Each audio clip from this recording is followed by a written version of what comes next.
I'm American lawyer Elizabeth Myers, coming to you live from Marrakesh, Morocco, with another Tilila report. In the North African language of Tamazight, Tilila means freedom, and that's what we cover. Anything that impacts democracy, the rule of law, and your freedom to life, liberty, and the pursuit of happiness. Today, I'm going to cover three topics relating to the rule of law, justice, and democracy. Every day brings more chumpery, such an apt word. But last week brought some developments that may trump all the lies and deceit. First is the saga about the former president's retention of government documents found by the search and seizure the FBI executed of a lawfully executed warrant on August 8th on Mar-a-Lago. The treasure trove of documents seized that are marked classified at the highest levels implicates US national security. Trump initially claimed that he had declassified all the documents, but he has produced no record of that cumbersome formal process, nor has he produced any witnesses to corroborate that statement. Then he claimed inconsistently that the FBI had planted them.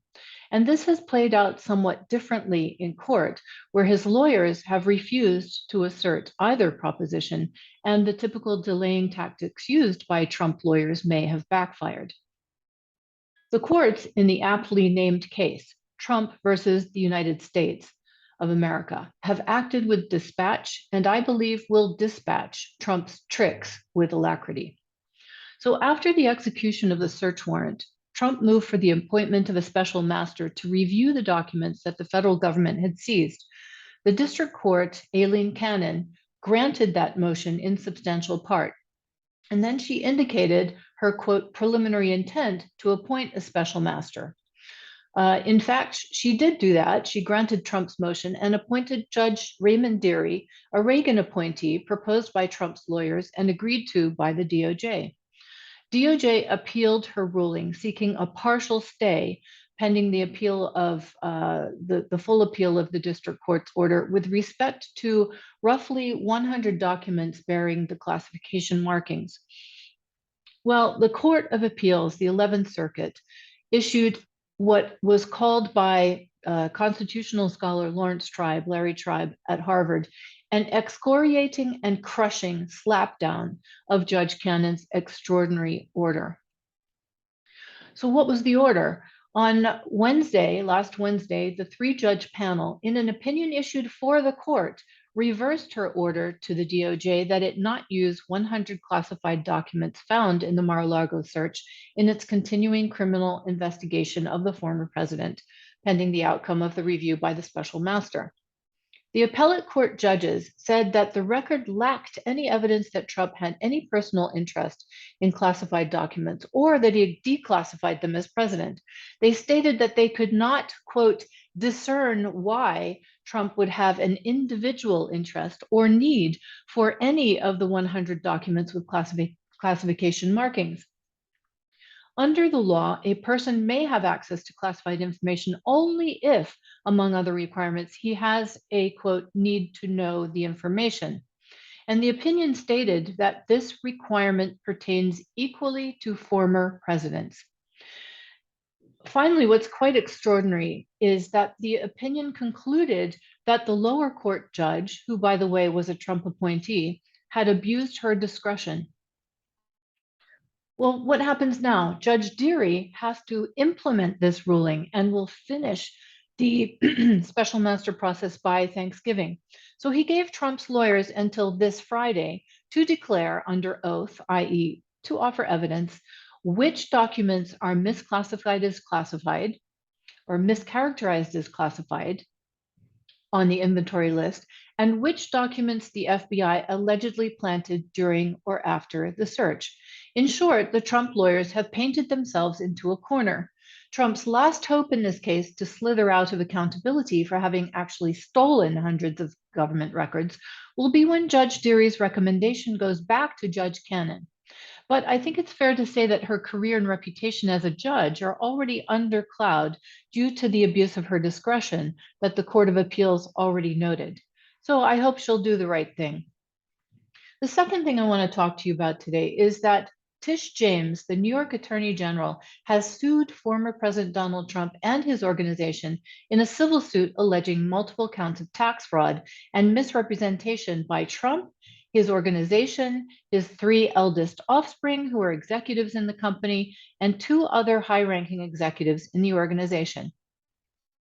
What this case is about is that Trump obtained hundreds of millions of dollars in real estate loans and favorable insurance coverage based on financial statements that inflated his net worth by billions of dollars over a 10-year period, according to the lawsuit that was also filed on Wednesday.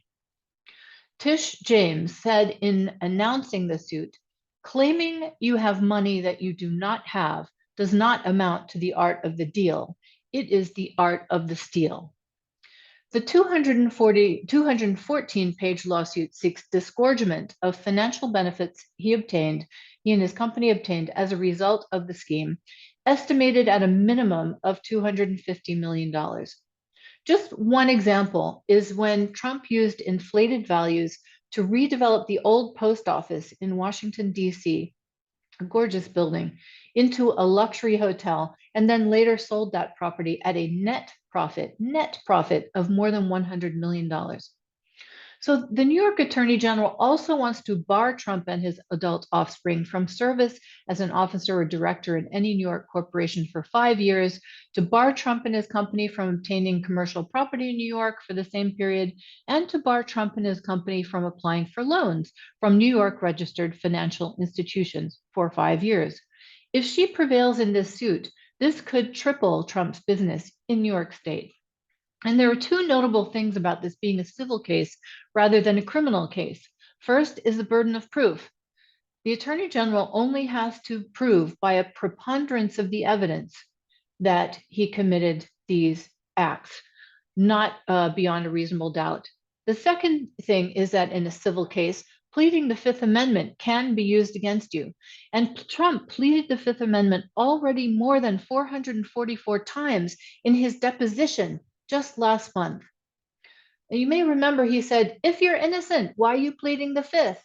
You may remember when he said that. Significantly, Attorney General James is also making criminal referrals based on the investigation to federal prosecutors and the Internal Revenue Service. James called the pattern of fraud astounding and staggering. She said it was a scheme that by its very nature became more profitable over time, and it is all in stark violation of the law. All right, so the third thing I want to mention is the sense of the Senate.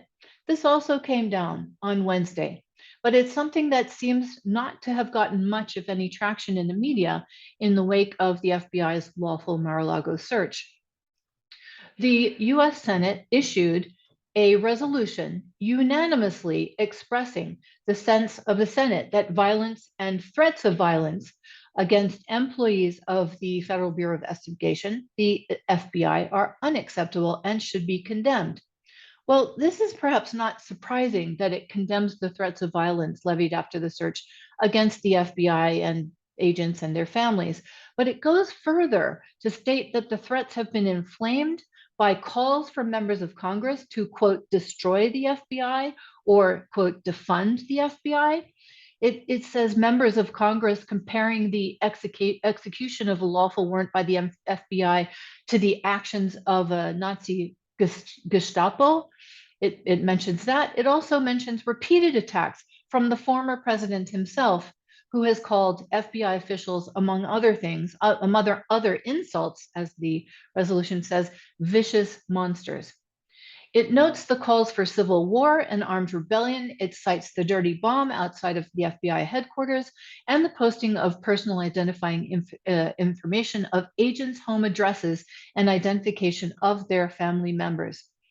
It states that the continued leveling of threats and baseless attacks against the FBI will increase the risk of injury or death that the employees of the FBI face. And it finally acknowledges that the FBI agents put their lives on the line every day to protect the communities of the United States and to uphold the rule of law.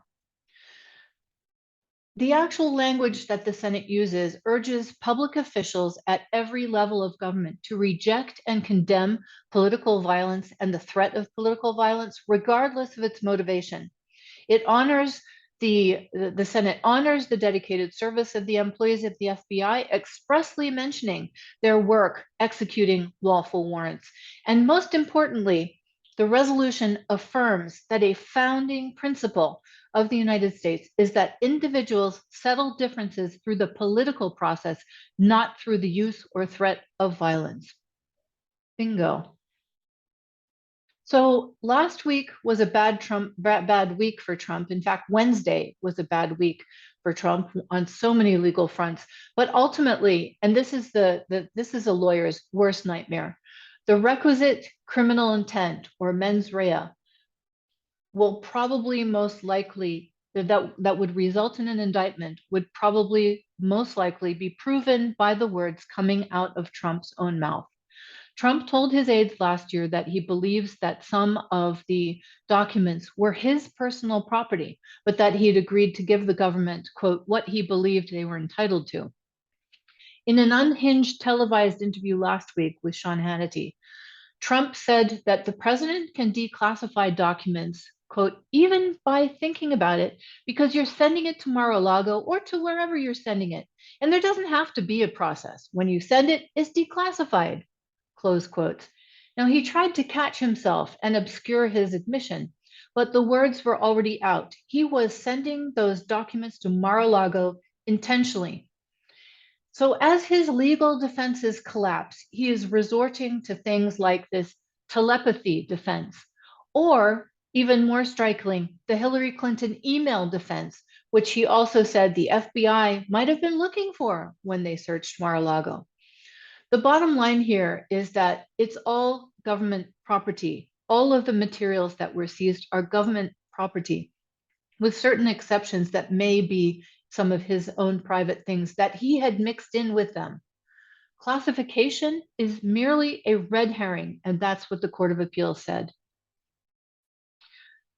So I want to mention three quick items before I close, that the DOJ subpoenaed 40 witnesses within Trump's orbit last week and also seized the phones of two top advisors. And the January 6th committee indicated last week that it has more information to reveal about Trump's culpability. And you should be hearing about that in the hearing that's scheduled for today. On Wednesday, also the same day that the New York Attorney General announced the civil lawsuit, the Manhattan DA Alvin Bragg, who we all thought was giving Trump a pass, tweeted that his criminal investigation of Trump and his organization is, quote, active and ongoing. So that is the state of affairs. I believe that justice is coming. We need to mobilize and energize our strength together. If you're a voter abroad, you need to go to votefromabroad.org to request your ballot if you haven't already done so. And get active. Join Democrats Abroad. We have voter assistance and voter protection teams available. If you need help or you have trouble with voting from abroad, email me at elizabeth_myers@democratsabroad.org. We continue to gain ground ahead of the midterms, and American women in particular are organizing around the taking away of women's reproductive rights and the right of privacy. We are only about 42, I guess, days away from Rovember. We can do this. If not you, who? If not now, when? Be there for American democracy and freedom. And that is the name of this report. Thanks for watching.